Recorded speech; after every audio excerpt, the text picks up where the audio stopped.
All right. Hello, hello, everyone. How are you doing?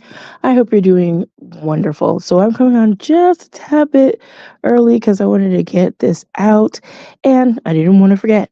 So, before I get started, you guys know what we do over here. Let's go ahead and cue that music and then we'll have a little chat about, I'm going to say chit chat. And that's exactly what we're going to do about being enough.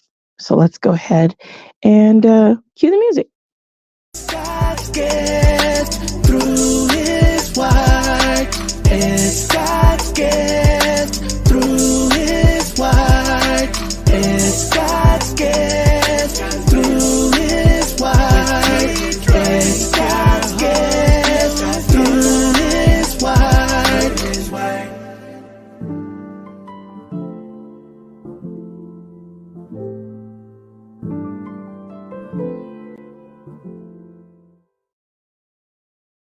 All right. Back. And I am here with you all. So I am just going to talk really lightly. I needed to get this out because it was bothering me and I kind of dealt with it a little bit, but being enough. And sometimes I personally, I don't know about you, but sometimes we can get bogged down with trying to do so many things and trying to validate our importance of our existence or the things that we do because of what we've been raised in, and we're trying to process those things, we're trying to get them up and out and just be that person that we want to be and just stand in that. So I was dealing with that the other night because I was like, okay, I need to do more things. Regardless of the volunteer things I'm doing, I need to do more things.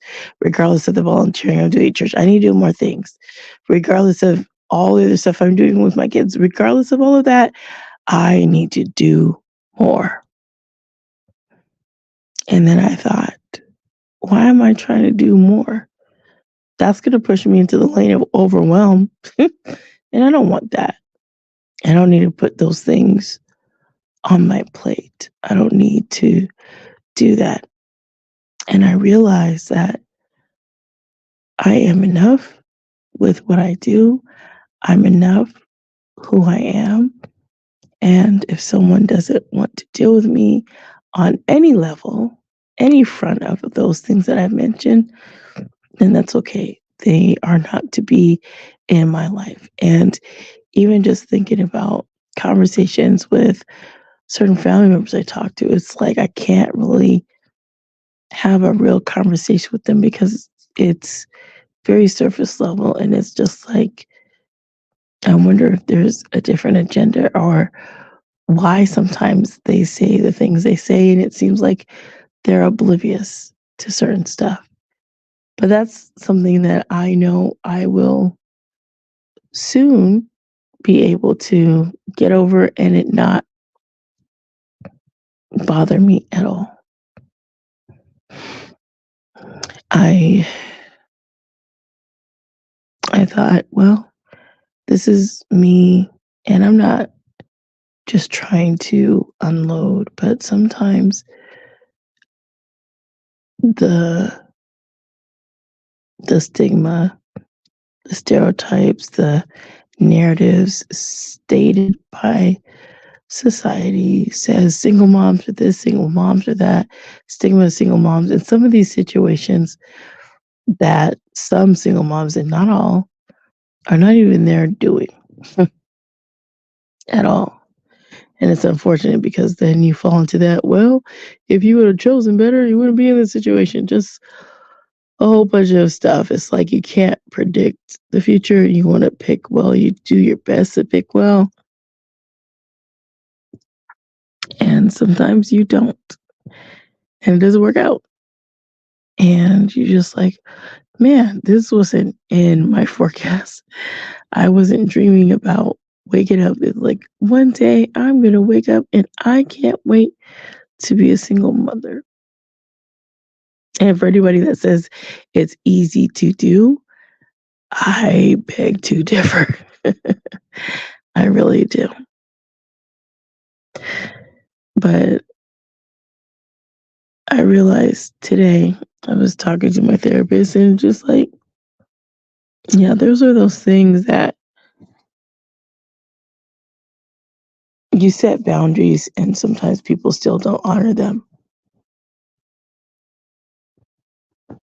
They still don't understand and they still just run all over you. It's just like, man, do I have to sever the relationship?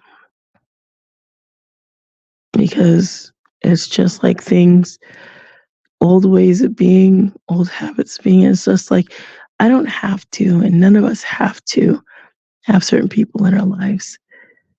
It's a privilege and an honor for people to be in your life, but they don't have to, and you don't have to. But I want to just preface this by saying just a little bit, because this is probably not going to be a long one tonight, because I really want to kind of deep dive with this with Pastor Jay, and we'll probably have some time to talk about being enough a little bit more. But when I was thinking about where this came from, it stemmed from back in my childhood. hmm it wouldn't matter what I did. It was just never enough. And as I got older, it wouldn't matter what accolades, what special certificates, it wouldn't matter. That stuff didn't matter because it wasn't enough. And now I'm deciding for myself to make changes and not try to say I'm doing this to prove anything to anybody. But I had a moment where that kind of thinking was like an old paradigm coming to me. And I just like, I don't need to be tapping into that. It doesn't serve me well. It's nothing that I need to be tapping into. And we can get we can get very hmm, used to a way of being. And it takes effort and intentionality to do something different. And that's what I'm working on doing something different and really being intentional about changing my thought patterns about things I've been through. I mean, it's not easy. Let me just say that it's not easy. It sounds easy. It sounds simplistic. It sounds very, oh, you should be able to do that. Not a problem. In an instant, lickety split. Ah, done. But it's a little bit more complicated than that, and it's a little bit more complex. So it's not just something that you can do positive mind thinking about and stay in positiveness about it. You really have to do some things that for those who have gone through different types of traumas and abuses, sometimes navigating those waters means you have to take some time and space for you. And if that means years of space, hey, you take it. Sometimes people think it's going to go back to the way situations were, like nothing ever happened, nothing changed. And that's not true. And because in my family, no acknowledgement means that, what you're saying is just you're delusionally a little bit crazy, you're a little bit off. And it's like you can't get through. And all you can do is talk surface level. And I don't want that. I I've wanted to have a connection with my family, and it's just always been uniquely different for me. And I know why I have been ostracized and alienated being in my own family. Of course, it's because I have a different father, and that's okay. It is what it is. Do I know him? I've talked to him. I assume I've talked to him. But other than that, the way people treat you, you understand you can't always forget that, right? And you try to overlook things. And for me, I used to extend the olive branch. And I did, again, in a way, extend olive branch for reconnection and all of that. And it's just like same old, same old. So I have to think if it really is worth to keep in contact And if all of this is really what I want, and sometimes I'm used to saying, well, whatever you want, and I have to be very mindful about it. If somebody asks me, well, what do you want? So whatever you want, it's fine. No, they ask me what I want, and I have to start thinking what I want and not just, oh, if that's okay with you, it's okay with me. And but what do you think? Oh, whatever you think. It's almost like coming to America. Well, what do you like? Whatever you like. No, I know what I like, but what do you like? Whatever you like. Uh It's just like, do you have your own opinions? Do you have your own thoughts? Do you have your own way of being? Do you have things that excite you, that make you get happy about things that you do, places you go, things that just spark that extra energy in you? And sometimes that can be dulled. And I'm taking time to just rediscover me, rediscover T. Drake, rediscover who I am in the midst of all of the foolishness. That's what I'm working on doing. So I did promise you that this wasn't going to be a long one. I just had to get a little bit of this out of me since I was dealing with it today and woke up this morning like I can't with myself today. So this is going to be a short one. I hope you guys will come back and tune in. And I'm hoping that Pastor Jay and we continue this conversation and talk about it a little bit more in depth.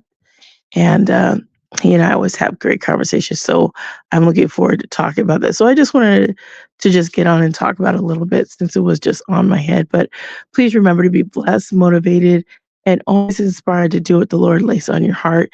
And of course, after this theme song, I will be gone. So you guys have a great night, morning, or afternoon whenever you catch this particular broadcast. You guys take care. God's gift through His word. It's God's gift through His word. It's God's gift.